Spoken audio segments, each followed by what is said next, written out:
Already?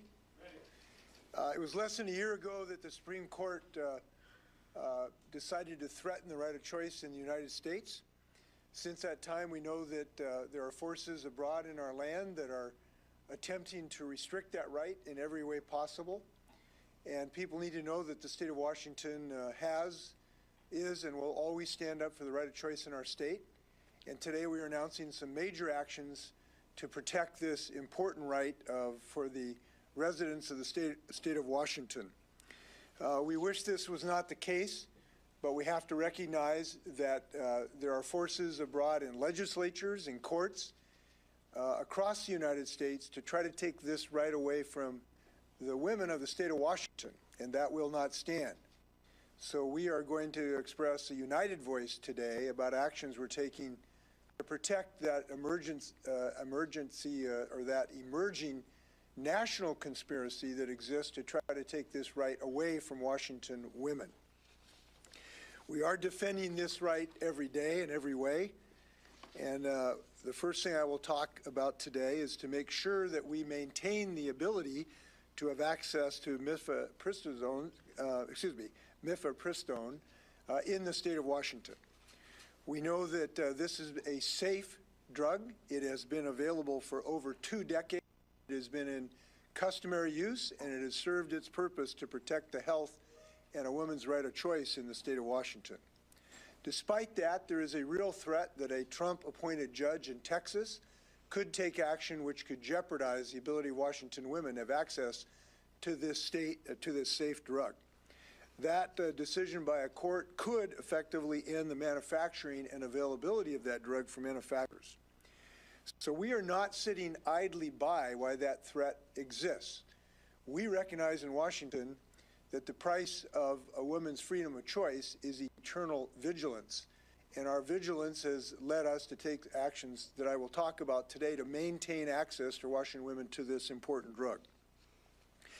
So in order to address this emergent attack and access to effective health care, I have directed our State Department of Corrections to purchase a 3-year supply of mifepristone.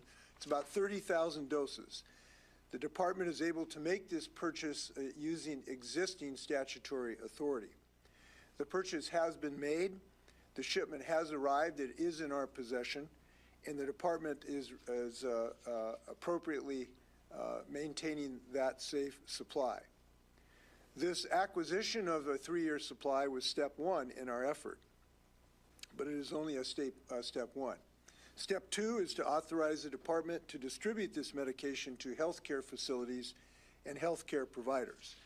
To achieve step 2, I've asked our friends in the legislature to authorize this, and we will have Senator Kaiser and Representative Bateman address that issue today moving forward. To be clear, the authority we are seeking today is limited to abortion medication and does not extend to any other type of medication. Washington State will not allow a judge in Texas to deny the right of Washington women to this safe drug. We will not sit idly by. We have to recognize these threats will continue, and our actions will continue to preserve the right of choice in the state of Washington. With that, I'd like Senator Kaiser and Representative Bateman to address this issue. I want to thank the governor and his staff. We've been working for the last several days on being able to go forward with this proposal. I was happy this morning to drop a bill. It is Senate Bill 5768. It will be referred directly to the Ways and Means Committee. And this bill will authorize the Department of Corrections, and I'll read the exact title of the bill, to protecting access to abortion medications by authorizing the Department of Corrections to acquire, sell, deliver, distribute, and dispense abortion medications. And you can read that for yourself online. Abortion rights and reproductive freedom means nothing without access. And if patients don't have access, they might as well not have a legal right. The extremist federal judge that is likely to rule that the FDA process was in error on mifepristone is something that boggles my mind. How these federal judges get to the point where they can rule for the whole nation is beyond me. But we can take creative solutions to deal with this kind of judicial activism. Washingtonians have affirmed at the ballot box a couple of times, and in statute many times, that we believe in reproductive freedom for all in our state. And we're going to make sure that our healthcare providers have the right tools and the right medications to deal with the residents of our state's needs for reproductive care. And that's what I believe we can ensure with passage of Senate Bill 5768. Now, Representative Bateman, who is my co-conspirator. Thank you, Senator. Thank you, everyone, for being here today. I'd also like to reiterate my gratitude for the governor, the attorney general who's here today, my colleagues in the House, and my colleagues in the Senate for taking seriously the reproductive health rights of all Washingtonians. The Dobbs decision last June changed everything. By overturning abortion protections at the federal level, the Supreme Court put in jeopardy reproductive choice across our country. Washington did not stand idly by. We immediately took action. In the 2023 session, we have worked to make sure that doctors can continue to provide safe and legal abortions by protecting providers from facing legal consequences from other states. We've also worked to ensure and keep access to abortion affordable by eliminating copayments or deductible requirements for accessing abortion care. And we've worked to protect healthcare data, which is especially important for reproductive health care, by making violations of the My Health, My Data Act punishable by the Consumer Protection Act. And in Washington, by taking this step today, we will ensure that Washingtonians can continue to access medication for abortion.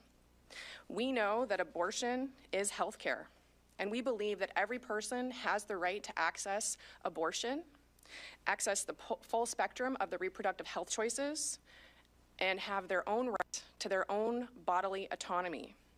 And we know in Washington that healthcare decisions should be made by a patient and their provider, not by a judge in Texas. Thank you very much for being here today. Thank you. I know many people have been working on this. I want to thank Representative Mylyn Tai for her leadership as well. Thank you very much. I know others will join in this effort. We have also asked the University of Washington to purchase a supply of this medication, and have happily obliged with an additional 10,000 doses, which they now also have in their supply. So between the state and the University of Washington, we have about 4 years backup of mifepristone. Thank you to the Huskies. This is a team effort. I want to thank our excellent Attorney General Bob Ferguson, who has led 16 other states currently in an action in federal court to remove some of the unnecessary barriers that would prevent access or reduce access to this drug, and they're engaged in this national federal litigation. Bob has been a supremely effective Attorney General in this fight, and I look forward to his continued efforts and look forward to his comments. Bob. Thank you so much, Governor. And I know I speak on behalf of Washingtonians and everybody here, appreciating your leadership on this important issue, and our legislative leaders. Thanks to all of you for your work on this important legislation. I'll be very brief. The governor mentioned a lawsuit that we filed here in the Eastern District of Washington in federal court.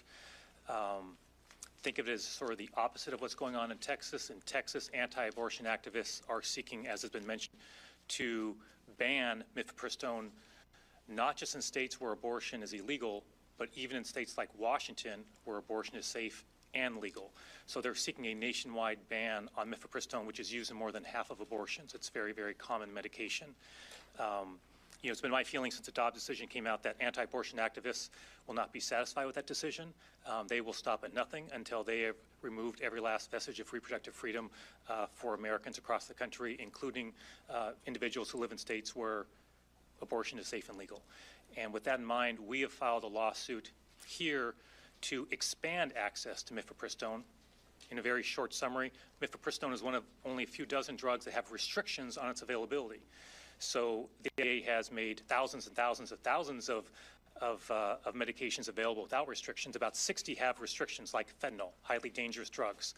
Viagra has no restrictions. Mifepristone, as noted, safer than Tylenol, has restrictions. Pharmacies have to go through a special certification process, for example, in order to dispense it. It's our view that those restrictions are unlawful and unnecessary, which brings us to our lawsuit that we were in federal court last week.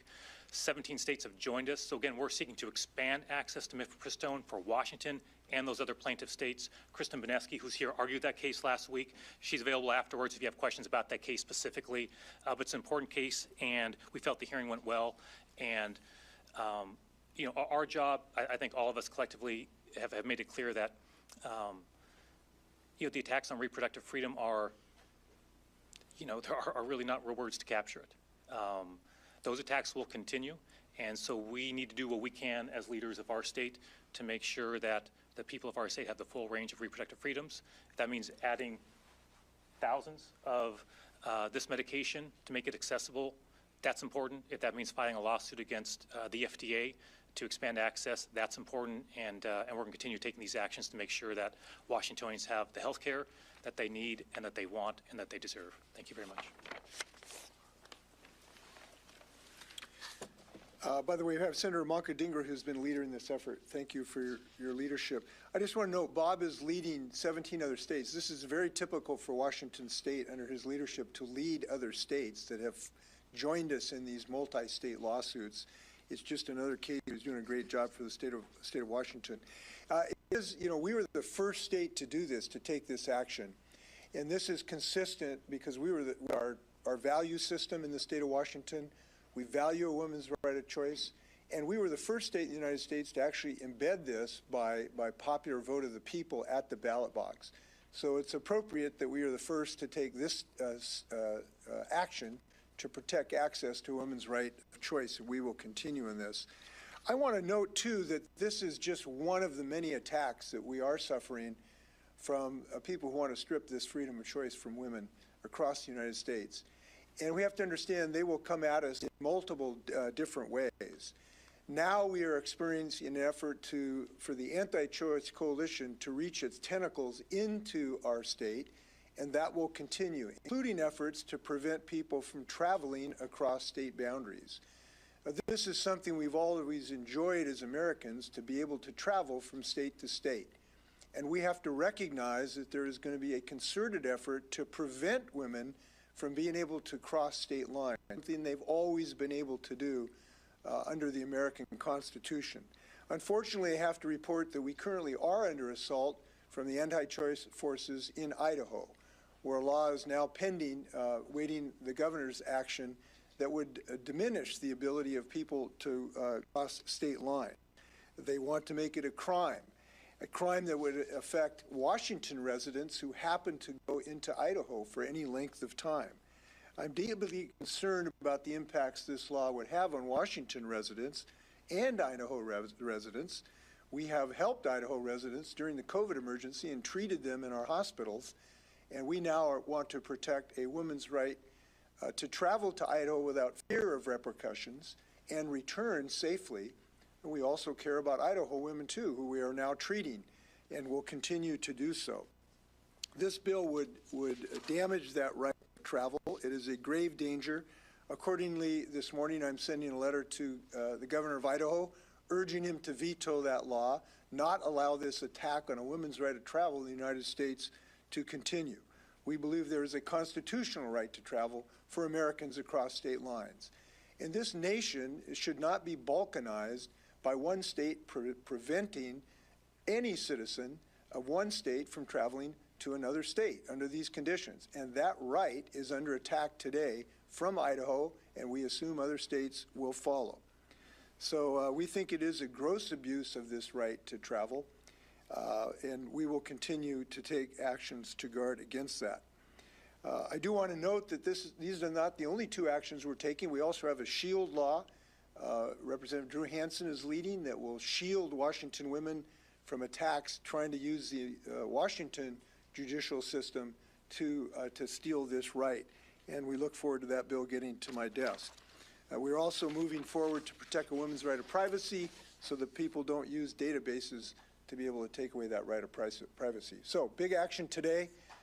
This is very Washingtonian action, and we will continue those efforts. With that, stand for your questions. Governor, given what you just said about Idaho, can you talk a little bit more about what you might be thinking about or trying to do to protect people from, or try to get the right to travel to and from to get abortions and possibly, have access to this drug now or top priority in Washington? Well, we will take any and all actions that are consistent with our Constitution to stop this intrusion of Washington women's rights. And we have to be creative in doing that, because this is like tentacles coming at us from every different direction. They want to take away mifepristone. They want to prevent people from being able to travel across state lines. And this, you're going to see this. This is the opening salvo of an attack on women across the United States. So we will look at every measure. Today, the action we're taking is, first off, stockpile the medication so we have it available. Second, I have written the governor of Idaho, urged him to veto this wrong-headed law. It's too early to discuss potential litigation. He hasn't even signed the bill yet, but obviously that could be a potential route, but that remains to be seen. And we're urging, people across the country to understand we are going to be under attack from these anti-choice states. And so one of the things we're doing is blowing the bugle. All of us are going to have to be allied in this effort of eternal vigilance. Governor, you need the bill to authorize and distribute the drug. Beyond that, does the state have a network or an infrastructure to receive the information from providers, et cetera, and do that? Or is that something that needs to be built? Yes, we will be distributing this. The plan is to health clinics across the state of Washington.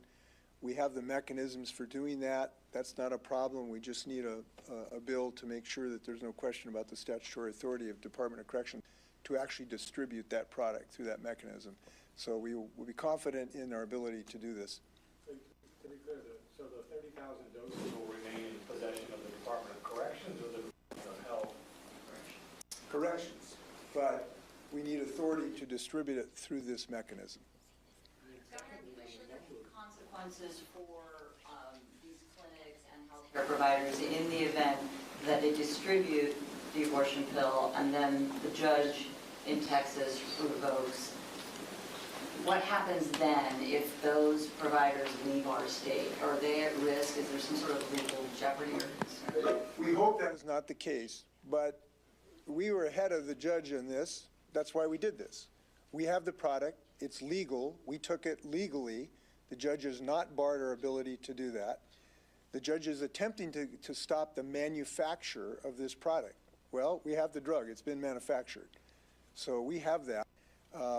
Whether there would be some effort to unroll it, we don't know. But as of the moment, this is a legal product, and we would start to distribute it as soon as we get this bill to my desk, which I assume would be quickly. So whether there's a stay of any potential decision he makes, we don't know, but we think this is the right approach. Governor, if all this is planned and how would these pills actually be distributed locally? Walk us through the process if I was an abortion seeker looking to go to a care provider. So at the moment, the plan is, and that's of course could change, but the plan is to distribute this through health clinics.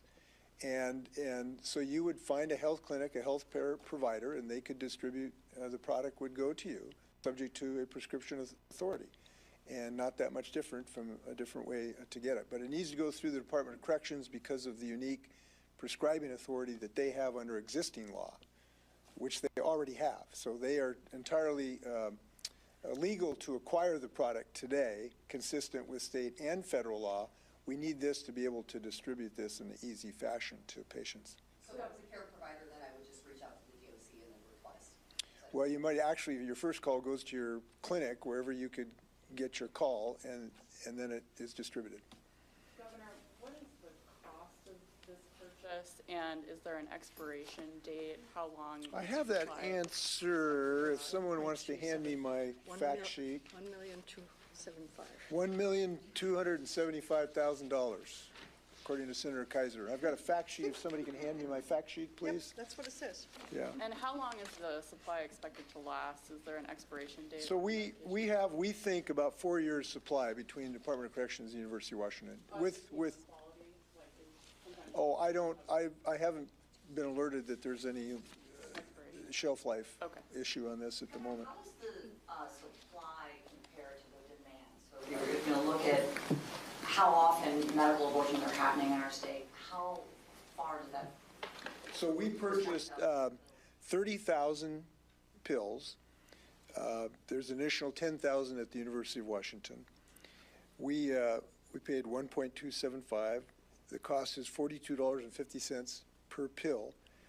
And so our assumption at existing levels of usage, that would last for 4 years, at existing level of usage. Now, that usage could go up, but we think this was a reasonable thing to do, to stockpile this amount.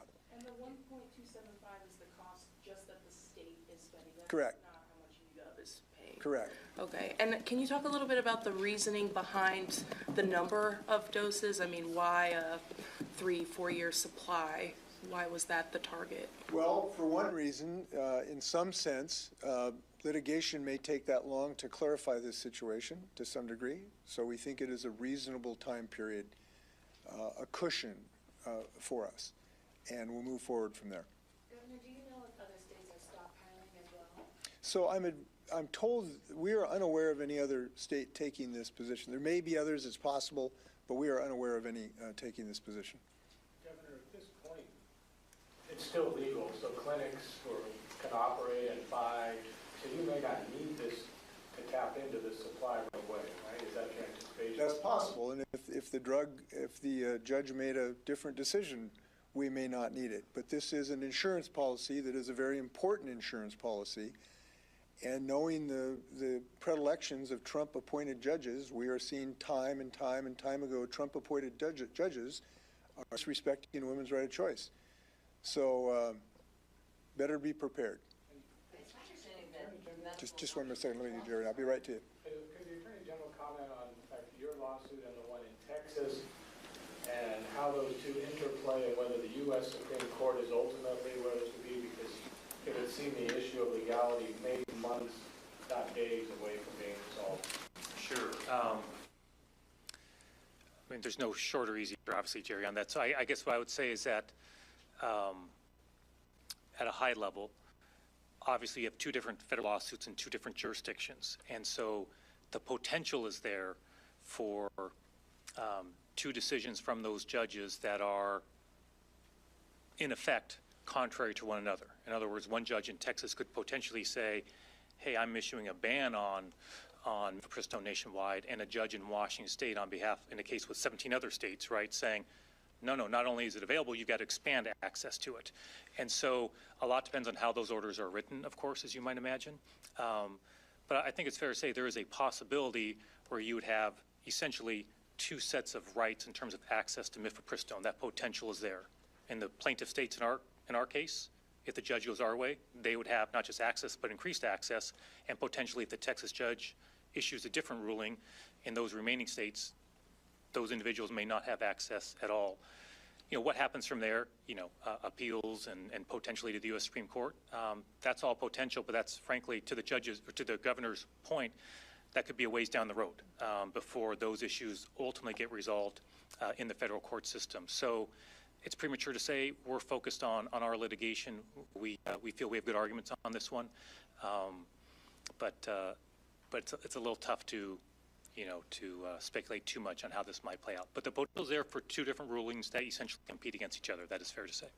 Attorney General, you also mentioned a potential lawsuit against the FDA. Can you expand on that a little bit more? Maybe a timeline should that decision come down? Yep, so that's our lawsuit. The lawsuit that we filed in the Eastern District, sorry if I wasn't clear. So the lawsuit that we filed, in which 17 states have joined us, is a lawsuit we filed in Spokane in federal court in the Eastern District of Washington. So Kristen was in court, I was in court, we were in court last week arguing that case on behalf of Washington, and these other states have joined us. And that is a lawsuit that we filed against the Biden administration, against the Biden administration's FDA. So the Texas case is also a lawsuit against the FDA. So there's competing lawsuits essentially against the FDA, one brought in Texas and one brought by Washington and the other states in the Eastern District of Washington. You bet, yeah. Any of you can, Answer one of the things you said about this, about why all of these multiple efforts are necessary. We have to understand we are under attack. Women in Washington are under attack from a hydra-headed beast who's coming after this right. First, they want to stop people from being able to go to a different state to do a legal procedure. Idaho wants to stop Washington women from traveling to Idaho and then being able to return for a legal procedure in the state of Washington. They want to prevent their own citizens from going to Washington to seek a legal action in the state of Washington. Idaho should not be able to criminalize what is going on in the state of Washington. We will not stand for that. Then, when they stop people from traveling across state lines, they want to stop access to a safe pharmaceutical that women have been using for 2 decades for this purpose. So they want to stop every possible means for this right to be exercised. And we're just going to have to be very, very alert, including Bob's most excellent litigation. Jim is going to take just a couple, we have only 1 or 2 questions left, we've got a couple online. And we'll start with Sarah. Sarah, your microphone is now available if you'd like to unmute.